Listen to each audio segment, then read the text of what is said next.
سورة الکہف۔ شروع اللہ کا نام لے کر جو بڑا مہربان نہایت رحم والا ہے۔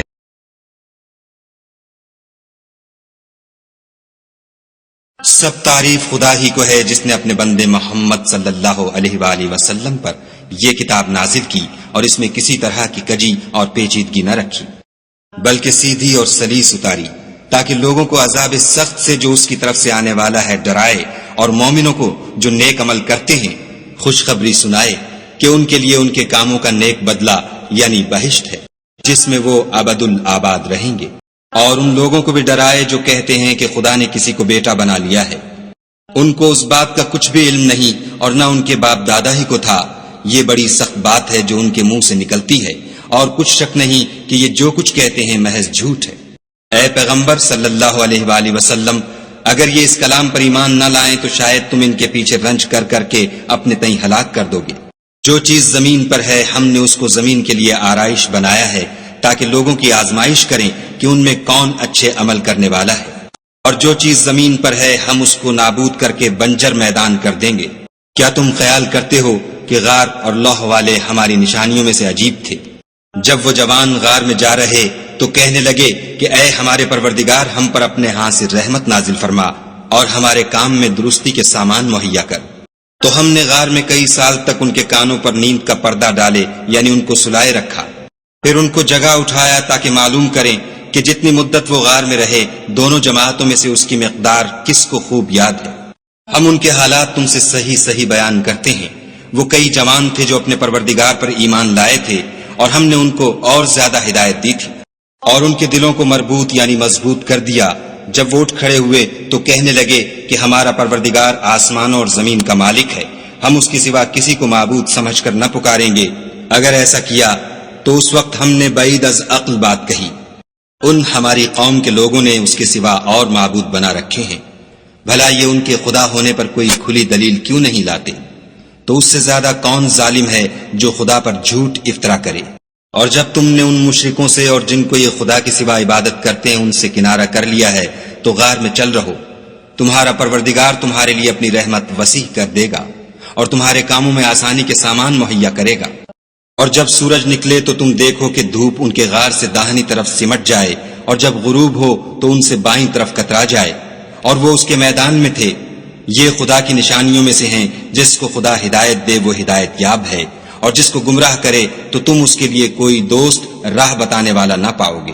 اور تم ان کو خیال کرو کہ جاگ رہے ہیں حالانکہ وہ سوتے ہیں، اور ہم ان کو دائیں اور بائیں کروٹ بدلاتے تھے، اور ان کا کتا چوکھٹ پر دونوں ہاتھ پھیلائے ہوئے تھا۔ اگر تم ان کو جھانک کر دیکھتے تو پیٹھ پھیر کر بھاگ جاتے اور ان سے دہشت میں آ جاتے۔ اور اسی طرح ہم نے ان کو اٹھایا تاکہ آپس میں ایک دوسرے سے دریافت کریں۔ ایک کہنے والے نے کہا کہ تم یہاں کتنی مدت رہے؟ انہوں نے کہا کہ 1 دن یا اس سے بھی کم۔ انہوں نے کہا کہ جتنی مدت تم رہے ہو تمہارا پروردگار ہی اس کو خوب جانتا ہے۔ تو اپنے میں سے کسی کو یہ روپیہ دے کر شہر کو بھیجو، وہ دیکھے کہ نفیس کھانا کون سا ہے تو اس میں سے کھانا لے آئے، اور آہستہ آہستہ آئے جائے، اور تمہارا حال کسی کو نہ بتائے۔ اگر وہ تم پر دسترس پالیں گے تو تمہیں سنگسار کر دیں گے یا پھر اپنے مذہب میں داخل کر لیں گے، اور اس وقت تم کبھی فلاح نہیں پاؤ گے۔ اور اسی طرح ہم نے لوگوں کو ان کے حال سے خبردار کر دیا تاکہ وہ جانیں کہ خدا کا وعدہ سچا ہے، اور یہ کہ قیامت جس کا وعدہ کیا جاتا ہے اس میں کچھ شک نہیں۔ اس وقت لوگ ان کے بارے میں باہم جھگڑنے لگے اور کہنے لگے کہ ان کے غار پر عمارت بنا دو۔ ان کا پروردگار ان کے حال سے خوب واقف ہے۔ جو لوگ ان کے معاملے میں غلبہ رکھتے تھے وہ کہنے لگے کہ ہم ان کے غار پر مسجد بنائیں گے۔ بعض لوگ اٹکل پچو کہیں گے کہ وہ 3 تھے اور چوتھا ان کا کتا تھا، اور بعض کہیں گے کہ وہ 5 تھے اور چھٹا ان کا کتا تھا، اور بعض کہیں گے کہ وہ 7 تھے اور 8واں ان کا کتا تھا۔ کہہ دو کہ میرا پروردگار ہی ان کے شمار سے خوب واقف ہے۔ ان کو جانتے بھی ہیں تو تھوڑے ہی لوگ جانتے ہیں، تو تم ان کے معاملے میں گفتگو نہ کرنا مگر سرسری سی گفتگو، اور نہ ان کے بارے میں ان میں سے کسی سے کچھ دریافت ہی کرنا، اور کسی کام کی نسبت نہ کہنا کہ میں اسے کل کر دوں گا، مگر انشاءاللہ کہہ کر یعنی اگر خدا چاہے تو کر دوں گا، اور جب خدا کا نام لینا بھول جاؤ تو یاد آنے پر لے لو، اور کہہ دو کہ امید ہے کہ میرا پروردگار مجھے اس سے بھی زیادہ ہدایت کی باتیں بتائے۔ اور اصحاب کہف اپنے غار میں 9 اوپر 300 سال رہے۔ کہہ دو کہ جتنی مدت وہ رہے اسے خدا ہی خوب جانتا ہے، اسی کو آسمانوں اور زمین کی پوشیدہ باتیں معلوم ہیں، وہ کیا خوب دیکھنے والا اور کیا خوب سننے والا ہے، اس کے سوا ان کا کوئی کارساز نہیں، اور نہ وہ اپنے حکم میں کسی کو شریک کرتا ہے۔ اور اپنے پروردگار کی کتاب کو جو تمہارے پاس بھیجی جاتی ہے پڑھتے رہا کرو، اس کی باتوں کو کوئی بدلنے والا نہیں، اور اس کے سوا تم کہیں پناہ بھی نہیں پاؤ گے۔ اور جو لوگ صبح و شام اپنے پروردگار کو پکارتے اور اس کی خوشنودی کے طالب ہیں، ان کے ساتھ صبر کرتے رہو، اور تمہاری نگاہیں ان میں سے گزر کر اور طرف نہ دوڑیں کہ تم آرائش زندگانی دنیا کے خواستگار ہو جاؤ۔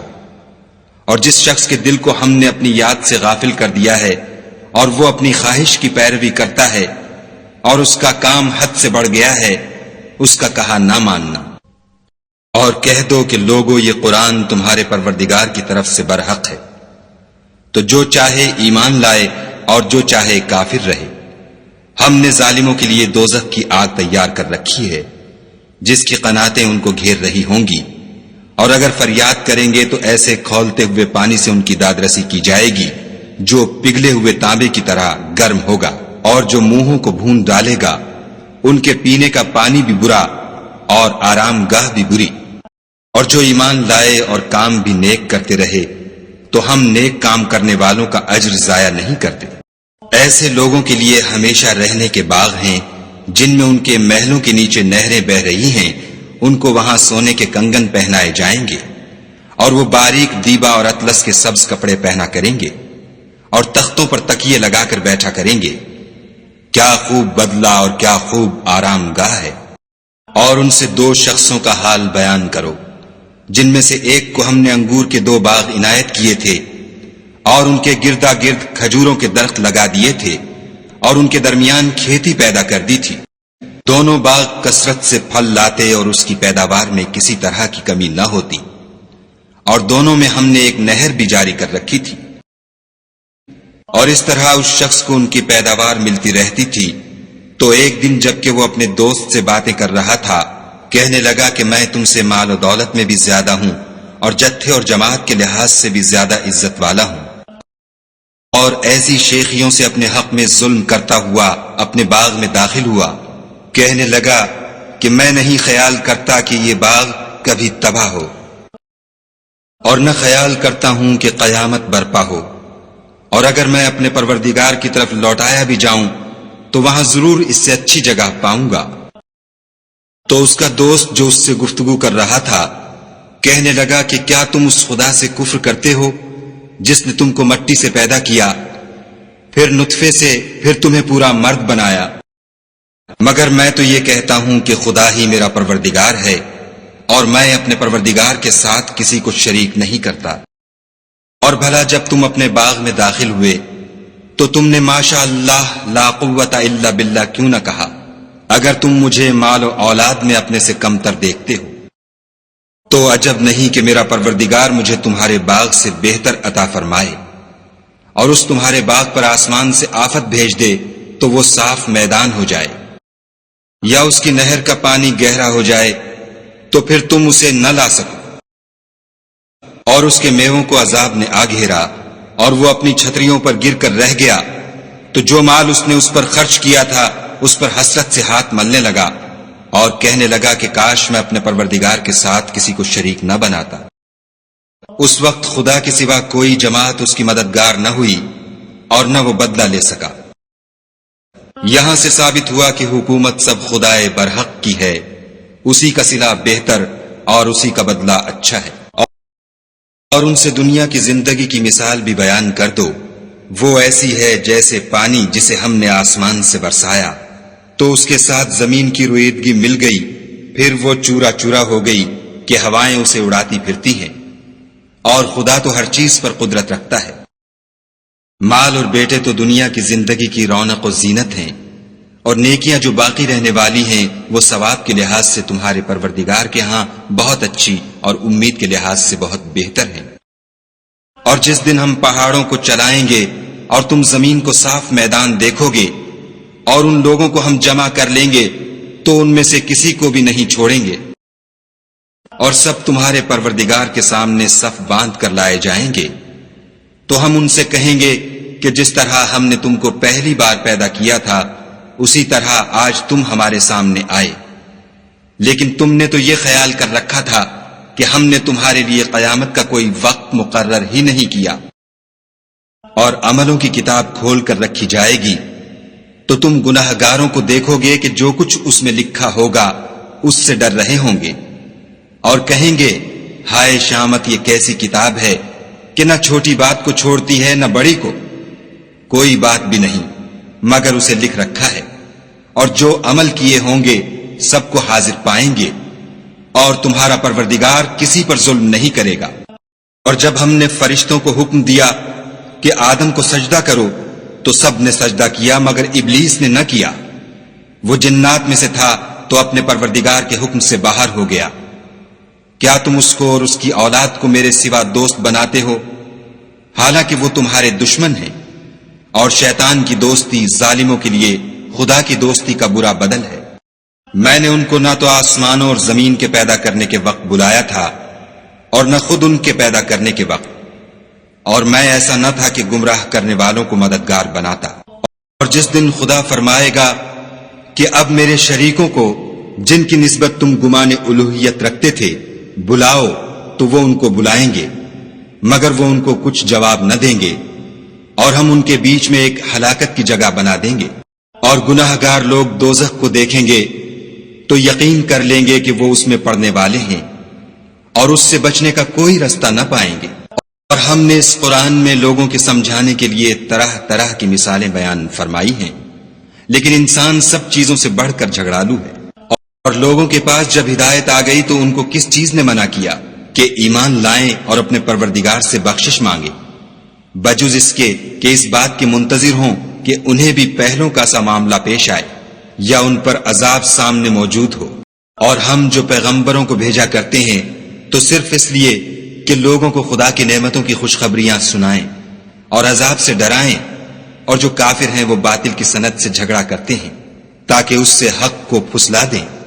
اور انہوں نے ہماری آیتوں کو اور جس چیز سے ان کو ڈرایا جاتا ہے ہنسی بنا لیا۔ اور اس سے ظالم کون جس کو اس کے پروردگار کے کلام سے سمجھایا گیا تو اس نے اس سے منہ پھیر لیا، اور جو اعمال وہ آگے کر چکا اس کو بھول گیا۔ ہم نے ان کے دلوں پر پردے ڈال دیے کہ اسے سمجھ نہ سکیں، اور کانوں میں ثقل پیدا کر دیا ہے کہ سن نہ سکیں، اور اگر تم ان کو رستے کی طرف بلاؤ تو کبھی رستے پر نہ آئیں گے۔ اور تمہارا پروردگار بخشنے والا صاحب رحمت ہے، اگر وہ ان کے کرتوتوں پر ان کو پکڑنے لگے تو ان پر جھٹ عذاب بھیج دے، مگر ان کے لیے ایک وقت مقرر کر رکھا ہے کہ اس کے عذاب سے کوئی پناہ کی جگہ نہ پائیں گے۔ اور یہ بستیاں جو ویران پڑی ہیں، جب انہوں نے کفر سے ظلم کیا تو ہم نے ان کو تباہ کر دیا اور ان کی تباہی کے لیے ایک وقت مقرر کر دیا تھا۔ اور جب موسیٰ نے اپنے شاگرد سے کہا کہ جب تک میں دو دریاؤں کے ملنے کی جگہ نہ پہنچ جاؤں ہٹنے کا نہیں، خواہ برسوں چلتا رہوں۔ جب ان کے ملنے کے مقام پر پہنچے تو اپنی مچھلی بھول گئے تو اس نے دریا میں سرنگ کی طرح اپنا رستہ بنا لیا۔ جب آگے چلے تو موسیٰ نے اپنے شاگرد سے کہا کہ ہمارے لیے کھانا لاؤ، اس سفر سے ہم کو بہت تکان ہو گئی ہے۔ اس نے کہا کہ بھلا آپ نے دیکھا کہ جب ہم نے پتھر کے پاس آرام کیا تھا تو میں مچھلی وہیں بھول گیا، اور مجھے آپ سے اس کا ذکر کرنا شیطان نے بھلا دیا، اور اس نے عجب طرح سے دریا میں اپنا رستہ لیا۔ موسیٰ نے کہا یہی تو وہ مقام ہے جسے ہم تلاش کرتے تھے، تو وہ اپنے پاؤں کے نشان دیکھتے دیکھتے لوٹ گئے۔ وہاں انہوں نے ہمارے بندوں میں سے ایک بندہ دیکھا جس کو ہم نے اپنے ہاں سے رحمت یعنی نبوت یا نعمت ولایت دی تھی اور اپنے پاس سے علم بخشا تھا۔ موسیٰ نے ان سے جن کا نام خضر تھا کہا کہ جو علم خدا کی طرف سے آپ کو سکھایا گیا ہے، اگر آپ اس میں سے مجھے کچھ بھلائی کی باتیں سکھائیں تو میں آپ کے ساتھ رہوں۔ خضر نے کہا کہ تم میرے ساتھ رہ کر صبر نہیں کر سکو گے، اور جس بات کی تمہیں خبر ہی نہیں اس پر صبر کر بھی کیوں کر سکتے ہو؟ موسیٰ نے کہا خدا نے چاہا تو آپ مجھے صابر پائیے گا اور میں آپ کے ارشاد کے خلاف نہیں کروں گا۔ خضر نے کہا اگر تم میرے ساتھ رہنا چاہو تو شرط یہ ہے مجھ سے کوئی بات نہ پوچھنا جب تک میں خود اس کا ذکر تم سے نہ کروں۔ تو دونوں چل پڑے،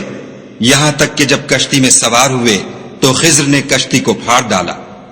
موسیٰ نے کہا کیا آپ نے اس کو اس لیے پھاڑا ہے کہ سواروں کو غرق کر دے؟ یہ تو آپ نے بڑی عجیب بات کی۔ خضر نے کہا کیا میں نے نہیں کہا تھا کہ تم میرے ساتھ صبر نہ کر سکو گے؟ موسیٰ نے کہا کہ جو بھول مجھ سے ہوئی اس پر مواخذہ نہ کیجیے اور میرے معاملے میں مجھ پر مشکل نہ ڈالیے۔ پھر دونوں چلے، یہاں تک کہ رستے میں ایک لڑکا ملا تو خضر نے اسے مار ڈالا۔ موسیٰ نے کہا کہ آپ نے ایک بے گناہ شخص کو ناحق بغیر قصاص کے مار ڈالا، یہ تو آپ نے بری بات کی۔ خضر نے کہا کیا میں نے نہیں کہا تھا کہ تم سے میرے ساتھ صبر نہیں ہو سکے گا؟ انہوں نے کہا کہ اگر میں اس کے بعد پھر کوئی بات پوچھوں یعنی اعتراض کروں تو مجھے اپنے ساتھ نہ رکھیے گا کہ آپ میری طرف سے عذر کے قبول کرنے میں غایت کو پہنچ گئے۔ پھر دونوں چلے، یہاں تک کہ ایک گاؤں والوں کے پاس پہنچے اور ان سے کھانا طلب کیا۔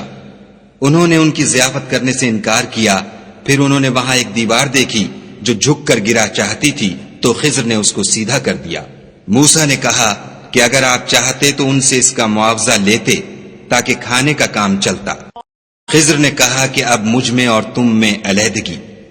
مگر جن باتوں پر تم صبر نہ کر سکے میں ان کا تمہیں بھید بتائے دیتا ہوں کہ وہ جو کشتی تھی غریب لوگوں کی تھی جو دریا میں محنت کر کے یعنی کشتیاں چلا کر گزارا کرتے تھے، اور ان کے سامنے کی طرف ایک بادشاہ تھا جو ہر ایک کشتی کو زبردستی چھین لیتا تھا، تو میں نے چاہا کہ اسے عیب دار کر دوں تاکہ وہ اسے غصب نہ کر سکے۔ اور وہ جو لڑکا تھا اس کے ماں باپ دونوں مومن تھے، ہمیں اندیشہ ہوا کہ وہ بڑا ہو کر بد کردار ہوگا، کہیں ان کو سرکشی اور کفر میں نہ پھنسا دے، تو ہم نے چاہا کہ ان کا پروردگار اس کی جگہ ان کو اور بچہ عطا فرمائے جو پاک تینتی میں بہتر اور محبت میں زیادہ قریب ہو۔ اور وہ جو دیوار تھی سو 2 یتیم لڑکوں کی تھی جو شہر میں رہتے تھے، اور اس کے نیچے ان کا خزانہ مدفون تھا، اور ان کا باپ ایک نیک آدمی تھا، تو تمہارے پروردگار نے چاہا کہ وہ اپنی جوانی کو پہنچ جائیں اور پھر اپنا خزانہ نکالیں۔ یہ تمہارے پروردگار کی مہربانی ہے اور یہ کام میں نے اپنی طرف سے نہیں کیے، یہ ان باتوں کی حقیقت ہے جن پر تم صبر نہ کر سکے۔ اور تم سے ذوالقرنین کے بارے میں دریافت کرتے ہیں، کہہ دو کہ میں اس کا کسی قدر حال تمہیں پڑھ کر سناتا ہوں۔ ہم نے اس کو زمین میں بڑی دسترس دی تھی اور ہر طرح کا سامان عطا کیا تھا، تو اس نے سفر کا ایک سامان کیا، یہاں تک کہ جب سورج کے غروب ہونے کی جگہ پہنچا تو اسے ایسا پایا کہ ایک کیچڑ کی ندی میں ڈوب رہا ہے، اور اس ندی کے پاس ایک قوم دیکھی۔ ہم نے کہا ذوالقرنین تم ان کو خواہ تکلیف دو خواہ ان کے بارے میں بھلائی اختیار کرو، دونوں باتوں کی تم کو قدرت ہے۔ ذوالقرنین نے کہا کہ جو کفر و بد کرداری سے ظلم کرے گا اسے ہم عذاب دیں گے، پھر جب وہ اپنے پروردگار کی طرف لوٹایا جائے گا تو وہ بھی اسے بڑا عذاب دے گا، اور جو ایمان لائے گا اور عمل نیک کرے گا اس کے لیے بہت اچھا بدلہ ہے، اور ہم اپنے معاملے میں اس پر کسی طرح کی سختی نہیں کریں گے بلکہ اس سے نرم بات کہیں گے۔ پھر اس نے ایک اور سامان سفر کا کیا، یہاں تک کہ سورج کے طلوع ہونے کے مقام پر پہنچا تو دیکھا کہ وہ ایسے لوگوں پر طلوع کرتا ہے جن کے لیے ہم نے سورج کے اس طرف کوئی اوٹ نہیں بنائی تھی۔ حقیقت الحال یوں تھی، اور جو کچھ اس کے پاس تھا ہم کو سب کی خبر تھی۔ پھر اس نے ایک اور سامان کیا، یہاں تک کہ 2 دیواروں کے درمیان پہنچا تو دیکھا کہ ان کے اس طرف کچھ لوگ ہیں کہ بات کو سمجھ نہیں سکتے۔ ان لوگوں نے کہا کہ ذوالقرنین یاجوج اور ماجوج زمین میں فساد کرتے رہتے ہیں، بھلا ہم آپ کے لیے خرچ کا انتظام کر دیں کہ آپ ہمارے اور ان کے درمیان ایک دیوار کھینچ دیں۔ ذوالقرنین نے کہا کہ خرچ کا جو مقدور خدا نے مجھے بخشا ہے وہ بہت اچھا ہے، تم مجھے قوت بازو سے مدد دو، میں تمہارے اور ان کے درمیان ایک مضبوط اوٹ بنا دوں گا۔ تو تم لوہے کے بڑے بڑے تختے لاؤ۔ چنانچہ کام جاری کر دیا گیا، یہاں تک کہ جب اس نے دونوں پہاڑوں کے درمیان کا حصہ برابر کر دیا اور کہا کہ اب اسے دھونکو، یہاں تک کہ جب اس کو دھونک دھونک کر آگ کر دیا تو کہا کہ اب میرے پاس تانبا لاؤ کہ اس پر پگھلا کر ڈال دوں۔ پھر ان میں یہ قدرت نہ رہی کہ اس پر چڑھ سکیں اور نہ یہ طاقت رہی کہ اس میں نقب لگا سکیں۔ بولا کہ یہ میرے پروردگار کی مہربانی ہے، جب میرے پروردگار کا وعدہ آ پہنچے گا تو اس کو ڈھا کر ہموار کر دے گا، اور میرے پروردگار کا وعدہ سچا ہے۔ اس روز ہم ان کو چھوڑ دیں گے کہ روئے زمین پر پھیل کر ایک دوسرے میں گھس جائیں گے، اور سور پھونکا جائے گا تو ہم سب کو جمع کر لیں گے، اور اس روز جہنم کو کافروں کے سامنے لائیں گے جن کی آنکھیں میری یاد سے پردے میں تھیں اور وہ سننے کی طاقت نہیں رکھتے تھے۔ کیا کافر یہ خیال کرتے ہیں کہ وہ ہمارے بندوں کو ہمارے سوا اپنا کارساز بنائیں گے تو ہم خفا نہیں ہوں گے؟ ہم نے ایسے کافروں کے لیے جہنم کی مہمانی تیار کر رکھی ہے۔ کہہ دو کہ ہم تمہیں بتائیں جو عملوں کے لحاظ سے بڑے نقصان میں ہیں، وہ لوگ جن کی صحیح دنیا کی زندگی میں برباد ہو گئی اور وہ یہ سمجھے ہوئے ہیں کہ اچھے کام کر رہے ہیں۔ یہ وہ لوگ ہیں جنہوں نے اپنے پروردگار کی آیتوں اور اس کے سامنے جانے سے انکار کیا، تو ان کے اعمال ضائع ہو گئے، اور ہم قیامت کے دن ان کے لیے کچھ بھی وزن قائم نہیں کریں گے۔ یہ ان کی سزا ہے، یعنی جہنم، اس لیے کہ انہوں نے کفر کیا اور ہماری آیتوں اور ہمارے پیغمبروں کی ہنسی اڑائی۔ جو لوگ ایمان لائے اور عمل نیک کیے، ان کے لیے بہشت کے باغ مہمانی ہوں گے، ہمیشہ ان میں رہیں گے اور وہاں سے مکان بدلنا نہ چاہیں گے۔ کہہ دو کہ اگر سمندر میرے پروردگار کی باتوں کے لکھنے کے لیے سیاہی ہو تو قبل اس کے کہ میرے پروردگار کی باتیں تمام ہوں سمندر ختم ہو جائے، اگرچہ ہم ویسا ہی اور اس کی مدد کو لائیں۔ کہہ دو کہ میں تمہاری طرح کا ایک بشر ہوں، البتہ میری طرف وہی آتی ہے کہ تمہارا معبود وہی ایک معبود ہے۔ تو جو شخص اپنے پروردگار سے ملنے کی امید رکھے چاہیے کہ عمل نیک کرے اور اپنے پروردگار کی عبادت میں کسی کو شریک نہ بنائے۔